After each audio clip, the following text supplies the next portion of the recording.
just yet, but he says, oh, it's me and my people who are evil, and he's supposedly repenting.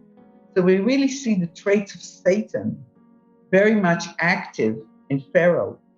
So if we take it to ourselves, if we apply it to the present day, or if we apply it to the body of Messiah at large, we really see the big divide, the big divorce, that yes, Elohim divorced Israel, but in order for us to turn back to him, we have to be divorced from the enemy, from Satan, and from his cunning and subtle ways that are not only external to us, but also that have worked their ways into us, into our emotions, into our minds, into our behavior, into our words, to be free to marry Elohim, to marry Yehovah. Also, another huge point in that I think we all have difficulty with it, is the Almighty's timing in this whole episode. I mean, why did he keep hardening Pharaoh's heart? Or not, he didn't. I mean, there was times in which Pharaoh hardened his own heart. But again, there are times that it almost looked like, Rimona just said, like he was going to repent, and he was almost going to let them go. And then it said, Yahweh hardened his heart.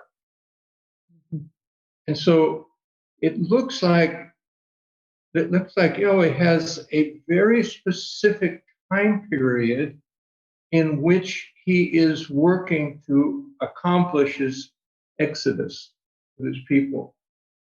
Why did it take 10? Why 10 plagues? Divided into groups of 3, yeah, and in very similar patterns. I just interject. Each time, and I think we've spoken about it before, in the first, the 4th, and the 7th, and he's always making long introductions. Then in the 2nd, and the 5th, and whatever, in the 2nd lot of each 3, the introduction is usually shorter. And then in the last of each lot, he doesn't say it. He just pounces it upon them. He brings it upon them without saying anything.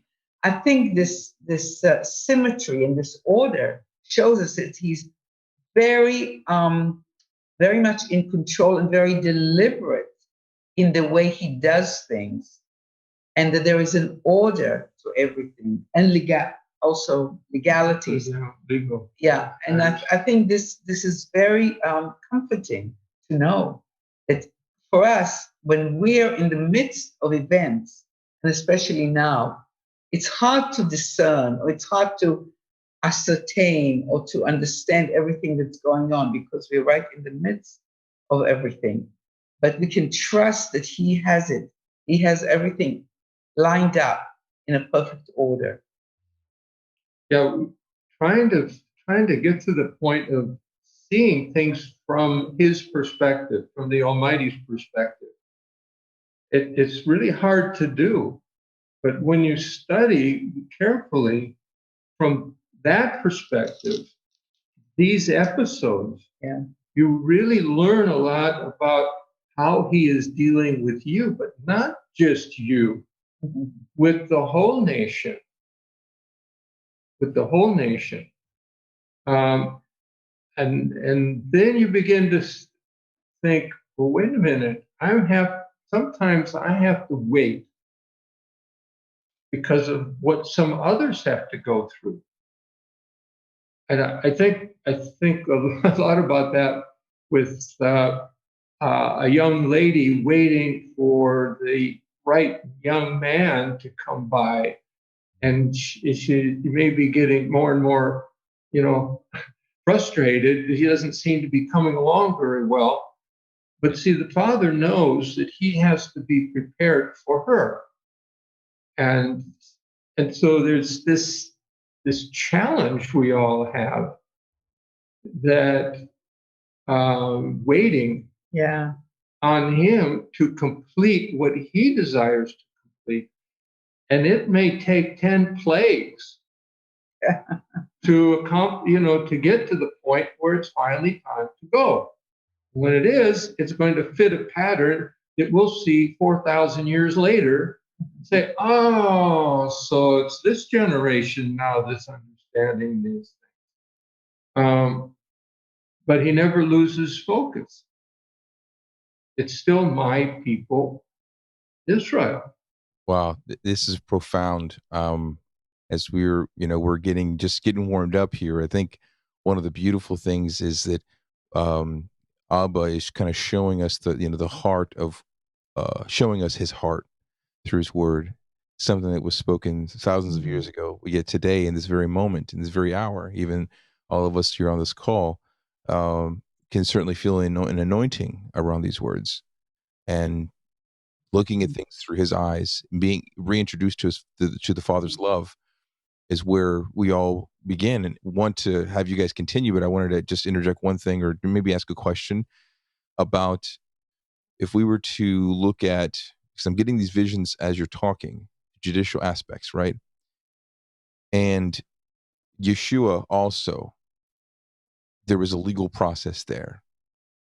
If Pharaoh represented the adversary in that case, we see that the Pharisaic court, the Roman rule, and then sin and death being that grip on his people, my people. Perhaps is there a parallel, and I'm sure you'll touch on that, a parallel with Yeshua's the legal process Yeshua did to redeem the bride, going and being examined before Herod, before Caiaphas. There's these things you're going, wait, this is why it had to happen like that. There's no other reason, like you said, the God of the universe could have had everyone wiped out in an instant, just like Yeshua in the Garden of Gethsemane tells Peter, he's like, don't you know I can call legions of angels if I wanted to? There's obviously a process. There was a judicial aspect to all of this, to redemption, to redeeming of the bride, that we don't quite understand because of where we're at in our religiosity and our traditions and our modern thinking, and how we've adorned the words that from in its pure form, how we've adorned the words with our own opinions over the last few thousand years, last centuries, especially, and the last few centuries with our doctrines and like Bryan mentioned, kind of brushing over these things, treating it as if it's just, it's kind of like just one of those Psalms you read and you recite. Oh yeah, it's all together. That's Old Testament stuff. So in essence, if you could, share, in your notes, if you have it, and if you feel led to share, some of the things that Yeshua did from a judicial aspect, and how that kind of ties in, because there has to be a connection. I think we're all kind of having our eyes uncovered about this. I just feel in my heart there has to be a connection there. Well, I think number one, with Yeshua, it wasn't about Yeshua. It was about the Father, because Yeshua, he couldn't do anything. He was confined to being a lamb for a sacrifice.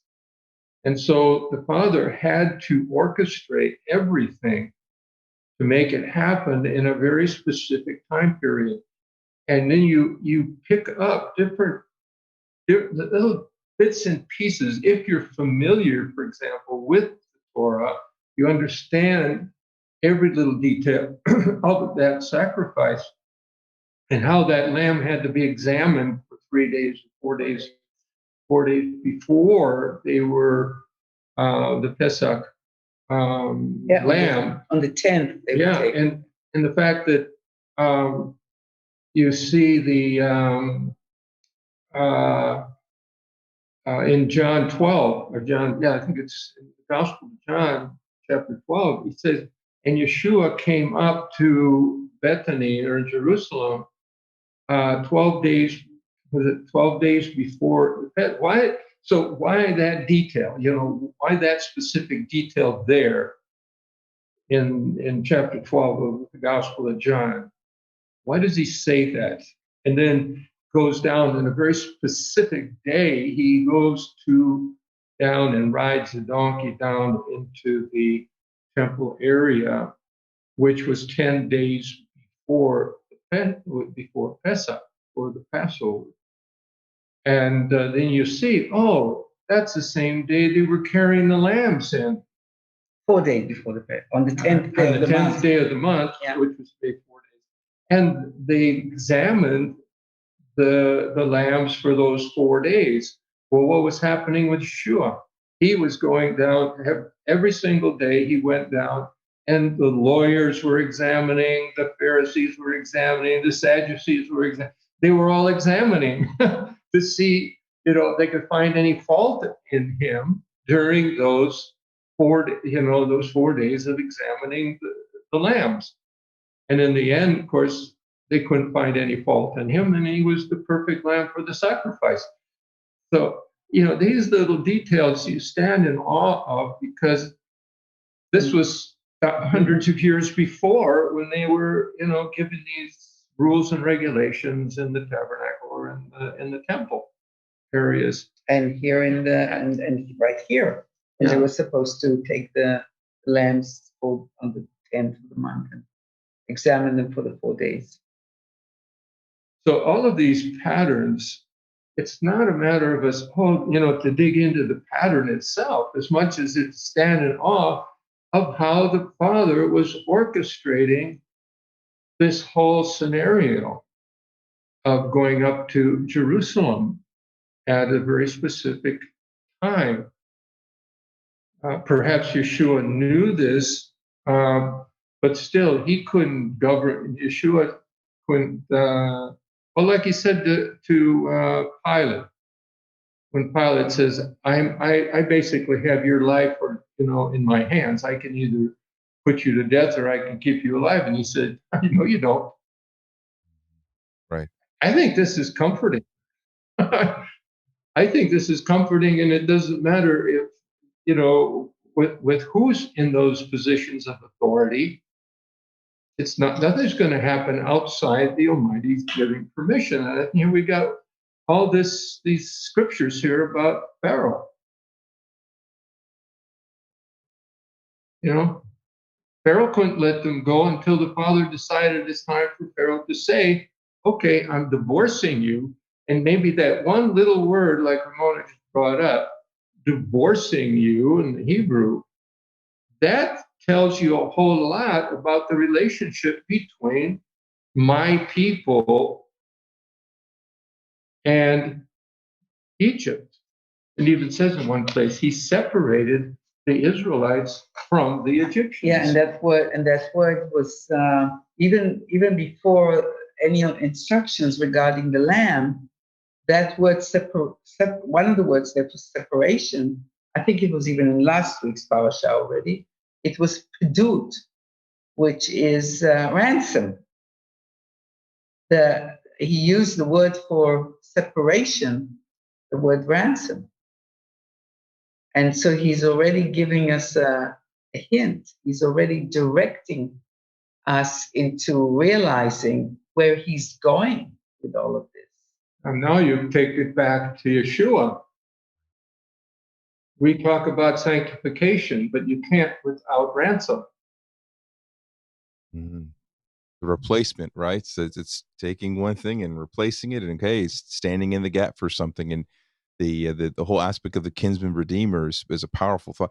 I mean, all these themes it's so enriching, and it's so so I'm grateful that we're taking our time, really allowing the Father to take us on this journey. And I think a lot of what I was going to ask Tzefania, when we're going in through Jeremiah 30 on the Beyond the Mountain broadcast, we part 1, and we did part 2 as well. We go through the whole chapter of Jeremiah 30. We noticed in there that the references to the time of Jacob's trouble. I mean, is it not kind of like another Egypt? Do you see that? It's like the distress of that time period. Very well, now it's kind of recurring again, right? Oh yeah, definitely.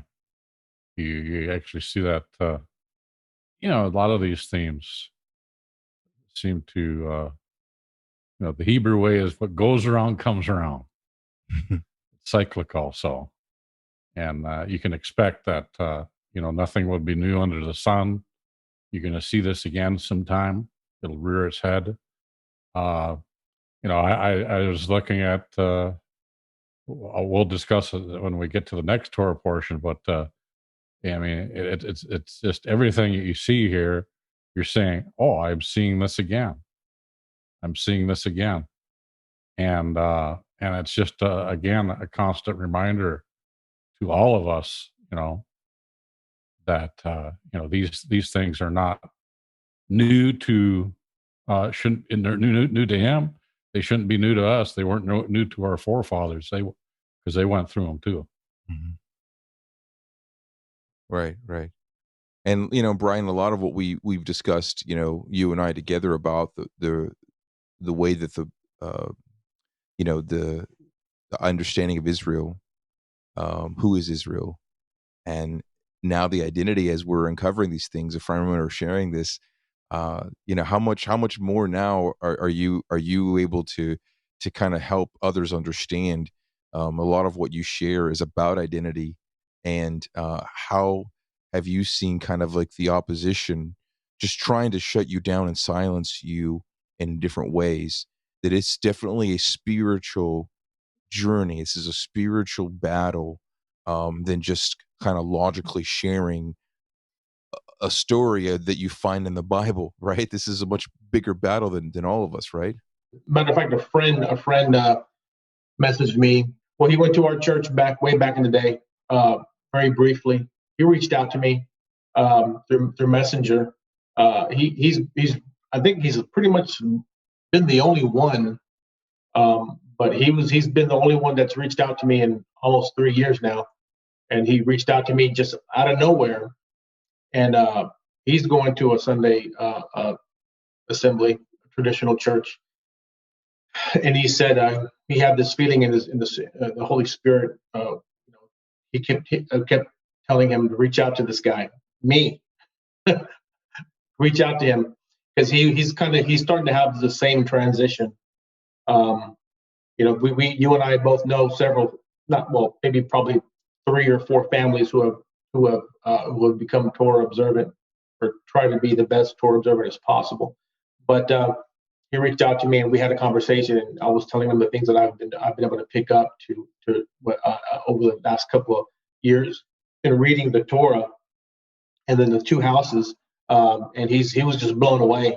It's just like Tzefania said, people have the certain seasons, and it's their time when the light is shed on them, and they begin to look at these things that were never meant to go away. I wanted to share that with you because that kind of just happened a few days ago, and that's good to hear. And there's one, at least one, one out of the 99, perhaps, right? Yeah. It's the Father's way. Just to throw a point out here, the usage of Torah observant. We need to change this because it has legalistic. It has a legalistic concept. When you say Torah observant, most people say, "Oh, you're under the law. You're getting involved in observing of laws and regulations." But we need to look at it as observing. We're observing the Torah in the sense of, like Moses did the burning bush. Let's examine this, and let's examine this voice that's coming out of this bush that's not burning, and see what we can see in the Torah, because it's the voice of the Almighty is speaking, really saying to us, "Hey, do you see the fire? Do you hear the voice? You see the voice." You see the voice. We'll be coming to that. Yeah, that's another thing, and it just bothers me every time I hear someone say, "I'm, are you Torah observant?" And I think, well, better to say, "I'm observing the Torah, to see if I see the Almighty operating in the lives of a nation of people, or the individuals that are our forefathers in covenants and promises, that they're not just for the Abraham or Isaac or Jacob, they're actually for eternity, because they're everlasting covenants. They don't end. They have a continuum. And this is why I think in Judaism, it's not like someone giving a testimony. They said, the evangelist said to him, "Are you saved?" And a Jewish person does not understand what that means. To them, you're either in covenant or you're out of covenant. And I thought, we should be looking at that in the same way in Christianity, because Christianity is based on those same covenants. And say, well, am I in covenant or am I out of covenant? Meaning, am I in Messiah or am I outside of it? Am I walking in the Spirit or am I walking in the flesh? It's always one or the other, but you can't have both. So it's a different perspective on observing the Torah. Many years ago, I wrote an article and I called it "The Torah," meaning the bull. Torah, the bull. Yeah. That flag in front of them. And that's the way many in Christianity will react when you say Torah. if they even know what it means. It's like the waving of a red flag in front of a bull. But anyway, I think little by little, the Almighty is working on all of us to bring us to the place that it's not about you, it's about the Almighty. It's about me, who is the God of Israel, the Almighty One of Israel, the Elohim of Israel. We give many definitions of names, but it's like a brother said one time: "Don't tell me to give you the anatomy. Don't tell me to teach you the anatomy of God, because it's almost absolutely impossible to know that Elohim." This had to do with, is Yeshua God? Is Yeshua not God? Is he the Son of God? Is he this? All these definitions that people are looking to put in boxes or labels on. And we really appreciated that statement about analyzing the anatomy of Elohim, of the Godhead. Let him be. Just let him be, like he said to Moses in the first in Parashat Shemot. Eheyeh asher eheyeh. It's not I am who I am, but I will be whom I will be. In different times, in different seasons, for different aspects of your life or the process of redemption, I will be whom I will be. Right. So a lot of what we see, though, kind of tying this together with the perspectives. So when we say Torah observing, it seems like it's more of an active word, and the observant, we notice there's kind of like another denomination mentality. Then there's identity attached to it. Then there's, well, this is what I practice, and this is the calendar that I'm on, and then this is how I say the name, and then this is how I keep the feasts. I love the fact that the idea of observing is an active word that helps open the door to obedience and faithfulness, which are aspects that are very hard to walk in when we are religious, when things go to legalism, when things go to, well, brother so-and-so teaches this way, or this teacher, or this, whatever title someone wants to give themselves, begins teaching a doctrine or perspective. You go, well, you have to get in line with it. So therefore you're observing not only what you think is written, you're observing doctrines of men. And I think this is a very dangerous ground. And so getting back to, we want to get back to how the Father sees all of this. I just want to interject one word between Ephraim and you, Shlomo, saying about observing the bush that was not consumed. What is that? The one word that comes to mind is revelation. Yes. When the Spirit reveals, then it's not about a man-made doctrine, it's and it's not about denominations. It's revelation. Yeah, it reminds me a lot of what who we call Paul, but Shaul. Um, prior to his encounter on the road to Damascus and his healing, and Yeshua appearing to him, you can't really say definitively that he got his insights as a Pharisee through revelation.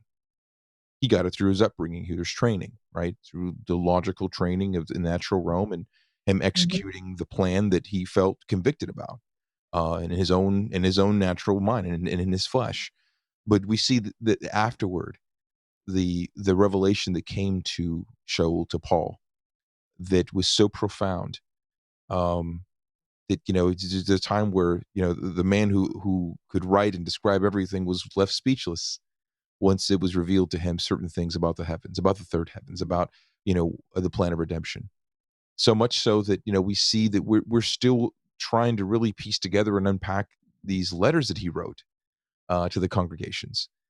And if anyone was really making the most, I guess, sincere attempt to describe things and to share things with us from the Father's perspective, would be the two biblical figures that I see are very close in what I see as far as their role and how they helped shape the identity of Israel, would be Moses and Shaul and Paul. And you see these two figures that have the majority of the Torah, obviously Moses, and who's written about Moses, and then Paul, who wrote so much of the New Testament, of the Brit Hadashah, and having the insight and going, okay, now we're going into the inner workings of how the scriptures piece together. No wonder there's such misunderstanding among brethren. No wonder there's so much debate and doctrines and denominations based on the words that he was trying to uncover as he was observing, as an observer, going through these profound words. And then not only that, understanding the judicial aspects and the spiritual aspects, being filled with the Spirit. It's an exciting time to really look at and go, wow, Abba really imparted something in Shaul and Paul that was so profound and special, just like with Moses. And now here we are looking through, if we toggle, Deuteronomy, the summary of the Torah, and you go through, like, just say, can't take a book like Romans. And for years, I've been reading Deuteronomy and Romans together and kind of toggling back and forth between them. There's so much just enriching ideas of who we are and where things are going, and kind of a summary of going, if someone were to ask you, how should you study or how should you approach the scriptures? You go, well, why would we look at the do's and don'ts and just follow them for salvation? It's a lot. There's a different path, a more excellent way, if you will, right? That Paul even wrote about. There's a more excellent way. And I believe this is it. I believe this is how we get there.